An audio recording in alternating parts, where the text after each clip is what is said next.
actually, you're working with the federal government, that you spent years calling war criminals. You said Abiy Ahmed, and I'm quoting you, perfected genocide into an art form. Do you stand by those genocide accusations, or have you walked them back now that you work with? Whatever the superlatives there, I know all kinds of crimes were committed in Tigray. Did Abiy Ahmed carry out a genocide? I will tell you this, as a lawyer, yeah. I cannot say who did this and that, but the crime was committed in Tigray. You're a lawyer? Yeah. Were you not a lawyer in 2021 when you said Abiy Ahmed has carried out a genocidal campaign? Yeah, I was a lawyer. Were you not a lawyer when you said Abiy committed genocide on the people of Tigray? Was it a genocide or not? I believe genocide has been committed in Tigray. By Abiy Ahmed? Well, I have to be responsible for my words now. So you weren't responsible And I before. am ready to stand by my position that genocide has been committed. I'm confused. Just to clarify for the audience watching, you still believe it was a genocide, yes. But you're not willing to say he did the genocide? Yes. It was a genocide that just happened by itself? The war on Tigray was led by Prime Minister Abiy Ahmed himself. Old lies, new ties, and the recycled Eritrea scapegoat myth. There is a familiar ritual in Ethiopian politics. When the center cracks, blame Eritrea. When agreements fail, blame Eritrea. When Ethiopian factions betray one another, blame Eritrea. When the Red Sea obsession alarms the region, blame Eritrea. When Addis Ababa and Tigray cannot honor their own commitments, blame Eritrea again. This is the oldest trick in the Ethiopian political playbook: externalize the crisis, invent a foreign hand, and hide domestic failure behind the convenient shadow of Eritrea. The latest performance comes from Getachew Reda, now serving as Prime Minister Abiy Ahmed's advisor on East African affairs.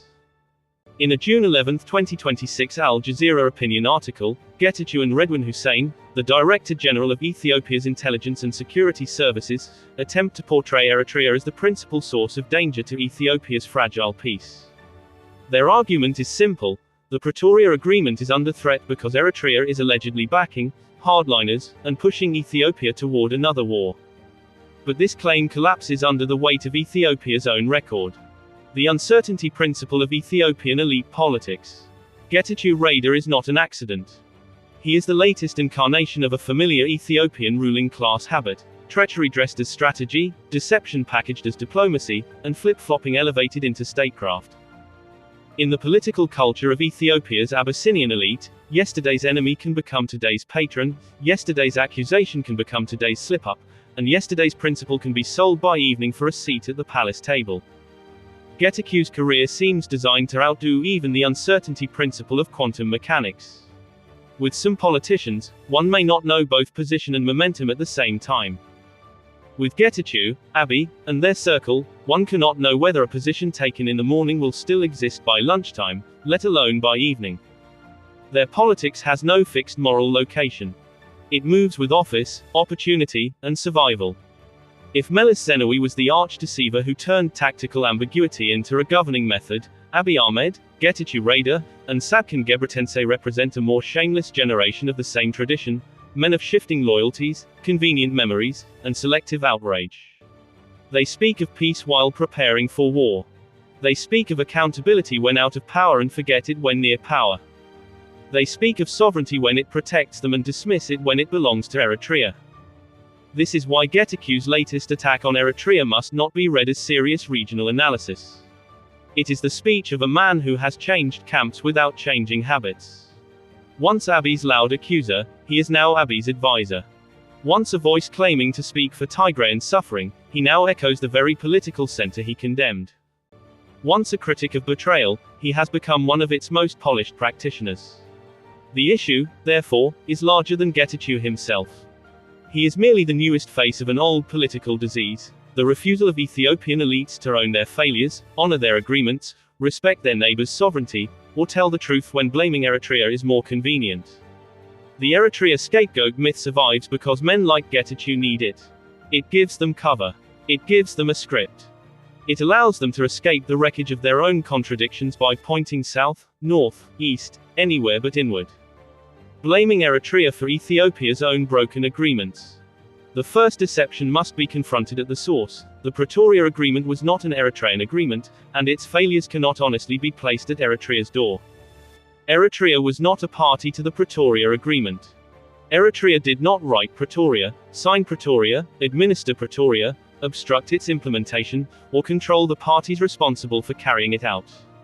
The agreement was between the Ethiopian federal government and the TPLF. Its failure belongs to those who negotiated it, signed it, manipulated it, delayed it, and weaponized it against one another. To drag Eritrea into the matter is naked evasion. The failure of Pretoria must be understood within a wider Ethiopian pattern: agreements made and then evaded, promises issued and then betrayed, solemn commitments signed and then treated as tactical pauses. From the era of Abyssinian imperial rivalries to the modern border dispute, Abyssinian and Ethiopian political history contains repeated examples of power holders breaking understandings when convenience demanded it. Thus, Pretoria belongs to that same pattern. Eritrea did not create it. Eritrea did not break it. Eritrea did not prevent its implementation. Yet Getachew Rada now wants Eritrea to carry the blame. When promises become tactics, the Abyssinian, Ethiopian pattern of betrayal. This pattern of betrayal or broken promises is not new. It runs like a dark thread through Abyssinian political history. Ras Mikael Sihul's betrayal of Eritrean Raresi Andahaymanot of Siska. Ras Alula's betrayal of Eritrean Raresi Waldemichael Solomon of Haziga, despite having sworn in the name of Saint Mary of Axum. Johannes IV's betrayal of Emperor Tewodros II, and of his own brother-in-law, Emperor Tekel Georgius. Menelik II's betrayal of Emperor Johannes IV. Ras Tafari Makonnen's betrayal of his cousin, Emperor Lige Iyasu, by orchestrating the 1916 coup against him. Haile Selassie's betrayal of Empress Suditu through the killing of her husband, Gugzawul, followed by her suspicious death 2 days later. The Shon nobles who served as Italian agents, betraying Haile Selassie and exposing Eritreans who were passing information from Somalia about the imminent Italian invasion. And, later, the many betrayals within Mengistu's Derg. Fast forward to the modern era, and the same pattern continues: Meles Zenawi's betrayal of Eritrea through his refusal to implement the final and binding EEBC decision, followed by Abiy Ahmed's own reversal against Eritrea.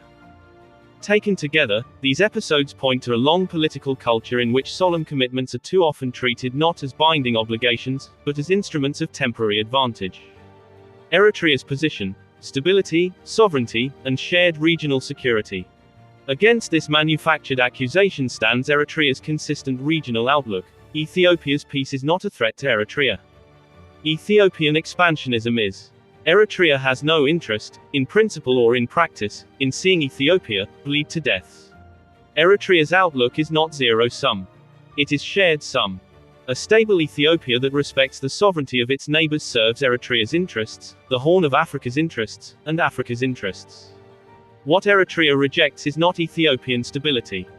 What Eritrea rejects is Ethiopian expansionism, Ethiopian entitlement, and the dangerous fantasy that Ethiopia's internal failures can be solved by reaching for Eritrean or Somali coastlines. This distinction is essential. Eritrea does not fear peace inside Ethiopia. It fears the recurring habit of Ethiopian ruling elites using peace, access, and regional integration as softer words for pressure, encroachment, and territorial appetite. The historical record is public. The EPLF did not encourage the TPLF to remain a narrow regionalist movement. It encouraged it to think beyond Tigray and participate in the transformation of Ethiopia as a whole. President Isaias Afwerki also warned early, as far back as 1994, that ethnic federalism would become a ticking time bomb. That warning was not born of hostility to Ethiopia. It was born of hard historical understanding. States built on ethnic fragmentation, elite manipulation, and constitutionalized suspicion do not easily produce durable peace. Today, the warning has become Ethiopia's daily reality. Getachew Rada, from Abiy's accuser to Abiy's advisor. If the accusation is weak, the accuser makes it even weaker. Getachew Rada's present posture cannot be understood without recalling what he once said about the very man he now serves. If Ethiopian politics has produced spectacular flip-floppers, Getachew Rada and Abiy Ahmed now stand near the top of the list. Meles Zenawi was the original master of political reversal, but Getachew and Abiy have refined the art into open theater. Getachew is now living on crumbs from Abiy's palace, but only a few years ago he threw every insult under the sun at the same Abiy Ahmed. His current attack on Eritrea should therefore surprise no one. It is simply the latest costume in a career built on shifting camps and changing slogans. Here is a sample of the many insults Getachew Raider once directed at Abiy Ahmed. Now, the way Ethiopia can be saved from the trouble that has befallen it is that liars like Abiy must be told, enough is enough. If I am asked to present a serious and undeniable example, if someone wants to see what treason against a country looks like, there is no need to study anyone else. Study Abiy. He is a prime example of treason against a country. Abiy Ahmed calls us weeds. It will be seen who the weed is. Abiy is the weed. The weed that has grown in this country is Abiy. Abiy Ahmed is a dwarf, a political dwarf. Abiy Ahmed is a dwarf in everything. If this was in a normally healthy country, he is a person who should have been sent either to holy water treatment, or to a mental hospital. To sit and negotiate in any way, for any purpose, with the government led by Abiy is shameful. More than shameful, it is disgrace upon disgrace. Abiy's style of leadership, what foreigners call his modus operandi, the way Abiy leads is through deception. Abiy has no substance at all. Beginning with his educational credentials, everything is based through deception. Therefore, if you take time, calmly, and ask him, where did you study? He has no answer to give you. Erdogan will not save Abiy. Saddam Hussein will not save him. Vladimir Putin will not save him. If anyone can save him, it is Joe Biden, if he pushed him by saying, accept peace. Abiy ግልገላም ባገነን ነው አብይ አህመድ ድንክ ነው የፖለቲካ ድንክ የሁሉም ነገር ድንክ ነው አብይ አህመድ ኖርማሊ ጤነኛ ሀገር ቢሆን ኖሮ ወይ ጸበል ወይ ያምሮ ህክምና ሆስፒታል መግባት የነበረበት ሰው አብይ ኢትዮጵያ ውስጥ ያሉ በሙሉ ክፍለ ጦሮች ነው ወደ ትግራይ የላከው ትግራይን ለማውረድ አብይ አፉን ሊከፍት የሚችልበት እድል በገጠመው ቁጥር ደመቀ የሆነ ማምታታት የሚችልበት መድረክ በገጠመው ቁጥር የትግራይ ህዝብ ለማሳነስ በመከር ነው እድሜያቸውን ያሳለፉት አብይ ለስልጣኔ ስጋት ይሆነኛል ብሎ እስካመነ ድረስ በመቶ ሺዎች የሚቆጠሩ ሰዎች እንደገና እየመለመለ በጉልበትም ጭምር ጦርነት ሊማገድ የሚችልበት እድል ዝግ ነው ሊባል አይችልም አብይ አህመድ አጃቢዎቹ ሳይቀር እየላከ ያው አጃቢዎቹ ነው ይማርካሉ እንገላለን አብይ ከሚመራው መንግስት ጋር መቀመጥ በምንም ለምንም ዓላማ በድርድር መቀመጥ ነውር ከነውር በላይ ነውር ነው ተብሎ ነው መወሰድ ያለበት ጤነኛ አእምሮ ያለው ማንኛውም ወገን ህወሓት የትግራይ መንግስት ብቻ አይደለም አብይ መራዋለሁ ከሚለው የተራ የነፍሰ ገዳዮች ቡድን ጋር መቀመጥ ነው ነውር መሆን የነበረው አብይን ኤርዶዋን አያድ ነው ሳዳም ሁሴን አያድ ነው ቭላድሚር ፑቲን አያድ ነው ማንም አያድ ነው ጆ ባይደን ነው ዱፋዊን ካዳን ሰላም ተቀበል ብሎ ተገፋው ተሰክቶ ላይ ያድነው ድሮን የሚባለው ጨዋታ ሰው ጎዳ ማለት አይደለም ሰው ጎዳ ለመጉዳት ፍላጎት ካለ ድረስ ሰው ጎዳ There is a Michael Jackson song that says, they don't care about us. That is what Amhara youth should be saying. Abiy does not really care about you. He has no concern for you. Even treachery itself gets a bad name from people like Abiy. If you want an example of small people who, little by chance and by mistake, reach a high position and then lead others into great danger, it is Abiy. There is a saying, after I die, let no grass grow, said the donkey. But this saying fits Abiy Ahmed best. These are not the words of a mild critic. They are the words of a man who once portrayed Abiy Ahmed as a liar, a traitor, a danger, a fraud, and a disgrace. Yet today, that same Getachew sits inside Abiy's political house and speaks as if he has discovered a new gospel of federal responsibility. ከአብይ ባህሪ ነው የሚነሳው አብይ ካላደናገረ ሀገር መምራት አይችልም በነገራችን ላይ እኔ ስለማቆስ ነው ያወራ ያለው ትምርት ተምሮ ማያቅ ሰውዬ ፒኤችዲ ያለኝ ብሎ ካመንከው ያመንክበት ምክንያት እሱ ለመጠየቅ የሚያስችል ጊዜ ስላላገኘ ነው ስለበየቀኑ ሁከት ሌላ ሁከት እየፈጠረ አመሳለ ብድር የሚወድ ጓደኛ ነበርኝ ኃይለኛ ተበዳሪ እና ሰው ሁሉ መንገድ ላይ ያስቆመዋል አስቸገረው እና ተበድሮ ሳይክል ገዛ ከየት አመጣው ስለው ተበድሮ ነው የገዛው ተበድሮ አበዳሪዎችን ለማምለጥ የሚጠቀምበት ሳይክልን በብድር ነው የገዛው ሰው መንገድ ላይ አበዳሪ በእግር የሚሄድ ሰው በሳይክል ቆንክ እንትን አትለውም አይቆምልህም እና ሁልጊዜ ማለት ፈጠራው ያስገርመኝ ነበር። ግን ያ ልጅ አገር መሪ አይደለም። አቤት የዛ ልጅ ኔቸር ኖሮት ግን አገር መሪ ሆነ እንዳለመታደል ሆነ። ባይዘወይ በትንሽ አጋጣሚ በስህተት ትልቅ ቦታ ላይ ደርሰው ትልቅ አደጋ የሚያደርሱ ትንንሽ ሰዎች ምሳሌ ከፈለክ አብይ አህመድ። This is not political maturity. It is political laundering. During the Tigray War, Getachew was one of the TPLF's most visible wartime spokesmen. He spoke the language of resistance, victimhood, accountability, and survival. He accused Abiy's government of grave crimes against the people of Tigray. He presented himself as a defender of Tigrayan suffering against the very state he said had unleashed devastation on his people. Today, he serves the same political order he once denounced. That is not a minor adjustment. It is a moral collapse. The man who once called negotiation with Abiy's government, disgrace upon disgrace, now works for that government. The man who once accused Abiy of treason now advises him. The man who once demanded accountability now hides behind ambiguity. When pressed on responsibility for crimes committed during the war, he no longer speaks with the certainty he once displayed. He retreats into legal caution, selective memory, and political convenience. This is why Getachew's latest attack on Eritrea must be read through the full history of his own reversals.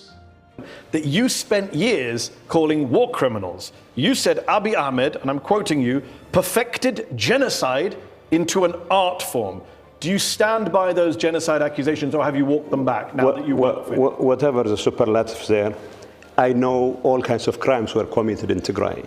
Did Abiy Ahmed carry out a genocide? I will tell you this, as a lawyer, Yeah. I cannot say who did this and that, but the crime was committed in Tigray. You're a lawyer. Yeah. Were you not a lawyer in 2021 when you said Abiy Ahmed has carried out a genocidal campaign? Yeah, I was Were a you lawyer. not a lawyer when you said Abiy committed genocide on the people of Tigray? I was a lawyer, and I was in the heat of a conflict that was claiming the lives of hundreds of thousands of So people. was it a genocide or not? I believe genocide has been committed in Tigray. By Abiy Ahmed? Well, I have to be responsible for my words now. So you weren't And responsible I before? am ready to stand by my position that genocide has been Hold on, committed. I'm confused. Just to clarify for the audience watching, you still believe it was a genocide, Yes. but you're not willing to say he did the genocide? Yes. It was a genocide that just happened by itself? No, there were so many actors involved. Okay. So what I'm saying is, Was he one of them? well, the war on Tigray was led by Prime Minister Abiy Ahmed himself. So he led the genocide? I mean, we don't have to be that specific. We do. He led the war. That's why we invited you here, to find out your views. He led the war. He led the war. So I will give And him it was the a opportunity genocide. to defend himself in public, in court. Okay. What I'm saying is all kinds of crimes, You mentioned ethnic cleansing, Understood. genocide were committed. As a matter of fact, he was a very close friend even before he got elected. So, but Who was what a he close said, friend? Abiy was my close friend. You hated him. You said he was a genocidal warmonger, imperialist. Yeah, but Weird friends you have. that doesn't change the fact that we're friends. The fact that he's a genocidal warmonger didn't change the fact that you were friends. No. I'm stating the fact. I'm stating Before the all this. genocide, you Yes. mean you were friends? Yes. And after the genocide, you're friends. Just during the genocide, you weren't We were friends. fighting each other. We're at each other's Yes, throats. and thousands of No. people. I mean, let's not belittle the whole idea of this genocide, whatever. What I'm I'm not saying the is, one belittling you. You're the one who said you used to be friends with the guy you accused of being genocidal. Many Tigrayans, you know this, see you as a traitor. Thousands of people in Tigray went to the battlefield and they died. They were killed in war based on your call to arms. You urged young Tigrayans to, quote, rise and deploy to battle in tens of thousands. What do you say to the people of Tigray today who were victims of the war and who now think you just sold them out? You betrayed them by joining the architect of their suffering, Abiy Ahmed. He was once a defender of the Ethiopian federal order under the TPLF when that order served TPLF supremacy. Later, he became the voice of the TPLF's war against the federal government. Then he became interim president of Tigray. After falling out with sections of the old TPLF leadership, he became useful to Abiy. Now, from inside the Prosperity Party's circle, he recycles the old accusation that Eritrea is the destabilizing force in the Horn. One thing can be said with near certainty: Getachew raider, shifty as ever, will change camps again and turn on Abiy Ahmed when the political winds shift. If the Fano wave grows stronger and Abiy finds himself cornered, Getachew will abandon him in the blink of an eye. Do not be surprised if he suddenly pulls the Raya Wallo card and tries to reposition himself closer to the Amhara side. His loyalty is as thin as his principles, and in that regard he resembles his current boss. As for his foul mouth, it remains completely unbridled. He claims to have studied law, though he never truly practiced it, and he speaks with no regard for the weight, consequence, or decency of his own words. He does not argue. He spits. He does not reason. He lashes out. His political method is opportunism, and his language is the vomit of that opportunism. The pattern is unmistakable. Every time Getachew changes camp, his moral vocabulary changes with him. Yesterday's enemy becomes today's patron. Yesterday's accusation becomes today's inconvenience. Yesterday's principle becomes today's bargaining chip. Eritrea is Ethiopia's convenient scapegoat. The real source of instability in the Horn is not Eritrea's defense of its sovereignty, but the repeated refusal of Ethiopian elites to confront their own crises without exporting them. Ethiopia's internal wars, constitutional fractures, ethnic conflicts, elite rivalries, broken federalism, and dangerous seaport rhetoric are not Eritrean inventions. They are Ethiopian political failures. Yet rather than face them honestly, figures like Getachew, Sabkin and Abiy Ahmed turn outward, searching for a foreign culprit to explain a domestic breakdown. The most revealing feature of Getachew's political journey is not merely how often he changes sides, but how little his anti-Eritrean reflex has changed. As a Johnny-come-lately to the TPLF, and as a product of the political school shaped by Sebatnega, Gebru Asrat, Abay Chahey, Seyom Mesfin, and Melis Zenawi in the first decade of the 2000s, Getachew appears to have absorbed one lesson about Eritrea: cast it as the villain whenever convenient. He also appears not to know, or chooses not to learn, that Eritrean tanks helped carry his EPRDF bosses all the way to Arat Kilo. Sabkin, of course, would not be eager to tell him that part of the story. Thus, whether speaking as an EPRDF official, a TPLF spokesman, an interim Tigray leader, or now as an advisor to Abiy Ahmed, Getachew repeatedly casts Eritrea as the useful enemy. When Ethiopia's contradictions become too large to manage, Eritrea is presented as the explanation. When Tigray fractures, Pretoria stalls, the Prosperity Party's regional adventures provoke alarm, or Ethiopia's Red Sea rhetoric raises the temperature, Eritrea is blamed again. One can say Eritrea occupies rent-free real estate in Getachew's mind. Yet no one should mistake Getachew's hostility for principle. If tomorrow he believed it would serve him personally, he would likely be the first to show up in Asmara, cap in hand, ready to reinvent himself once more. If for nothing else, to get money for his bottles. Such is the man, loud in accusation, thin in conviction, and always available to the next opportunity and the highest bidder. By his own public admission, he had already been involved in the trafficking and smuggling of Eritrean youth, as well as the forging of documents used to send relatives or well-paying Ethiopians, particularly Tigrayans, to the West by stealing Eritrean refugee identities. Red Sea entitlement and the dangerous language of pressure. The danger in Getachew's argument is not merely personal hypocrisy. It is that his accusations against Eritrea now serve a broader and more dangerous agenda: Ethiopia's revived Red Sea entitlement. This is precisely why the June 2026 Al Jazeera article deserves scrutiny. It presents Eritrea as a destabilizing actor while avoiding the Prosperity Party's own provocative regional agenda, the illegal Memorandum of Understanding with Somaliland, allegations of logistical and military support to the RSF under external bidding, and repeated pronouncements that Ethiopia must acquire access to Assab or other Eritrean coastal lands, through negotiations if possible and force if necessary. Such rhetoric does not produce peace. It normalizes pressure. It prepares public opinion for confrontation. Getachew's own interview remarks reveal the same danger. While he claims to oppose war, he describes Ethiopia's need for sea access as a combustible matter where something got to give. This is the language of pressure disguised as realism. It reduces sovereignty to a negotiable inconvenience and treats the territorial rights of neighbors as problems to be managed by demographic weight. A country's population size does not create entitlement to another country's coast. Need is not title. Access is not ownership. Geography is not a legal claim. Eritrea understands war too deeply to romanticize it. No people who endured 30 years of armed struggle, occupation, displacement, and sacrifice can treat war as a game. Since independence, Eritrea has consistently emphasized sovereignty, negotiation, arbitration, regional balance, and African-led solutions. It accepted binding arbitration in its border dispute with Yemen and Ethiopia. It has warned against reckless militarization of the Red Sea question. It has maintained internal stability in one of the world's most volatile neighborhoods. Whatever disagreements others may have with Eritrea's political system, the claim that Eritrea is the principal engine of regional chaos does not withstand the historical record. What threatens the Horn is not Eritrea's refusal to submit. What threatens the Horn is the habit of Ethiopian political actors treating Eritrean sovereignty as unfinished business. Getachew Reda's current posture is therefore not an act of regional statesmanship. It is political repositioning. Having crossed from the TPLF camp into Abiy's circle, he now performs usefulness by adopting the federal government's external narrative. He attacks Eritrea, distances himself from former comrades, and presents alignment with Addis Ababa as realism. But realism without consistency is opportunism. Peace language without accountability is theater. Warnings against war while endorsing coercive sea-access logic are not diplomacy. They are preparation for future confrontation.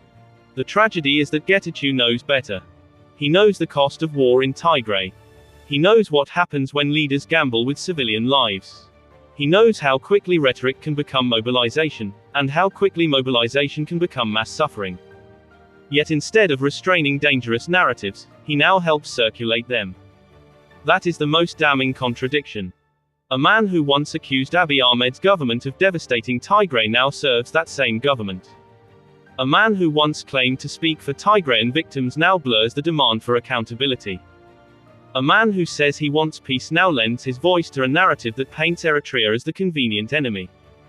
A man who claims to fear another war now speaks in the vocabulary of pressure, demographic entitlement, and geopolitical inevitability.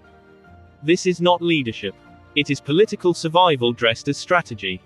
The people of Tigray deserve better than leaders who trade memory for office. The people of Ethiopia deserve better than elites who change flags but keep the same destructive habits.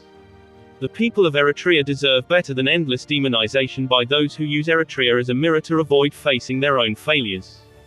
And the Horn of Africa deserves better than recycled myths that turn every Ethiopian crisis into an Eritrean conspiracy. Getachew Reda's contradictions are his own burden. But when those contradictions are used to vilify Eritrea and justify dangerous regional narratives, they must be exposed. Eritrea is not the source of Ethiopia's internal fragmentation.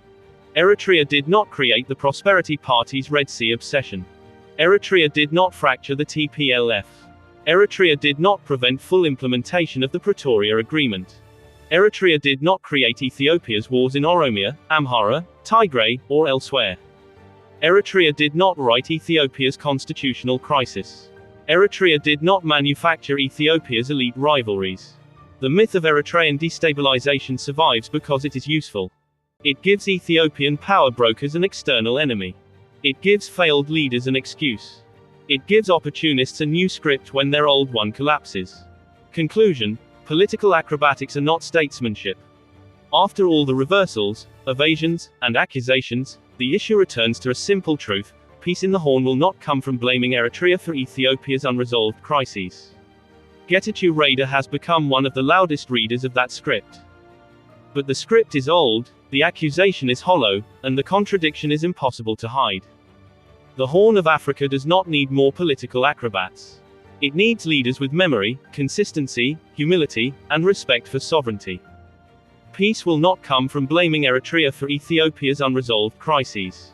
It will come only when Ethiopian elites stop treating Eritrea as a scapegoat, stop treating the Red Sea as an entitlement, and start confronting the failures inside their own political house. Credit: Red Sea Beacon. June 12, 2026. By Gidwin Abay Asmaram. በአንድ ቀን ማልመልሰውም በአንድ ቀን ማላጣነው በየአመቱ ኢትዮጵያ 3 ሚሊዮን ሰው ገደማ ትጨምራለች። በየአመቱ አንዳንድ ኤርትራ ትጨምራለች። በየአመቱ ለምንድን ነው ከኤርትራ ጋር የተጀመረው ጉዳይ ፈርለቆ የወጣው ያላችሁ እንደሆነ ፕሪቶሪያ ነው። እናንተ የምታውቁት የዛሬ 6 ዓመት 5 ዓመት ባህር ኃይል አቋቁመናል። እና እዚህ ውስጥ ነው አይኑ ባህር አቋቁመናል። ሚሊዮን ፐርሰንት እርግጠኛ ነኝ ኢትዮጵያ ተዘግታ አትኖርም። ማንም ፈለገም አልፈለገም አትኖርም። እንጂ ተሐሳዊ ኣብዚ ገዛ ዝገበል ኣሎ እንድሕሪሉካ ገበል ኣሎ ዲስከር ዓና ክሳብታ ማዕፆን እተልካ ገበል የለን ካብቲ ገዛ ክትክእል ኣለካ እምበር ሓሳዊ እንታይ ደይብለካ ሕጂ እዎም ወስን ከዛብ ሓታ ኣልባብ ብለካ ክሳብ ማዕፆስ ኣብ ፀሓይ ትታወቕ ክሳብ ሓሶቱ ድቃላዕ ማለት እዩ እሞ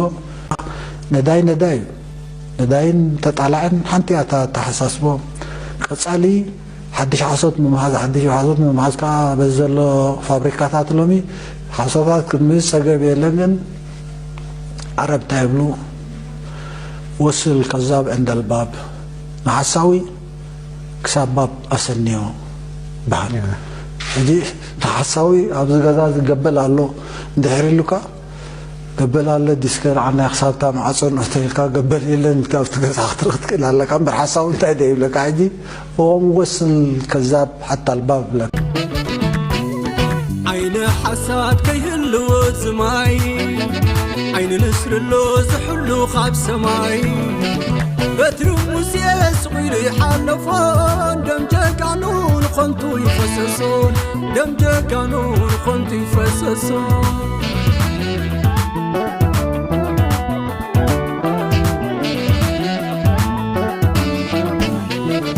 ብሩኽ ባሕርዩ ቅዱሳን ዘሳግር ኣርዮስ ረሓቅ ጌታ ትብሽግር በትሪ ተስሓተልዩ ዝረስዓ ታገረባላ መሊሳ ተጢዓ ካብ ራስ ቄሳር ክሳብ ራሱ ዱሜራ ዓለው ኣሎ ተሰከመ ሓደራ ተሓንዲዱ ፀላኢ ከይመፅእ ኣብዚ ባሕሪ ጥሒሉ ከይጠፍእ ዋና ኣለዎ ነዚ ባሕሪ ዋና ኣለዎ በዓል ሕድሪ ተስፋን ዓቕልን ዝወነነ ዋና ኣለዎ ዘይዛነ ሼር ላይክ ሳብስክራይብ ምግባር ኣይትረስዑ ታንክ ዩ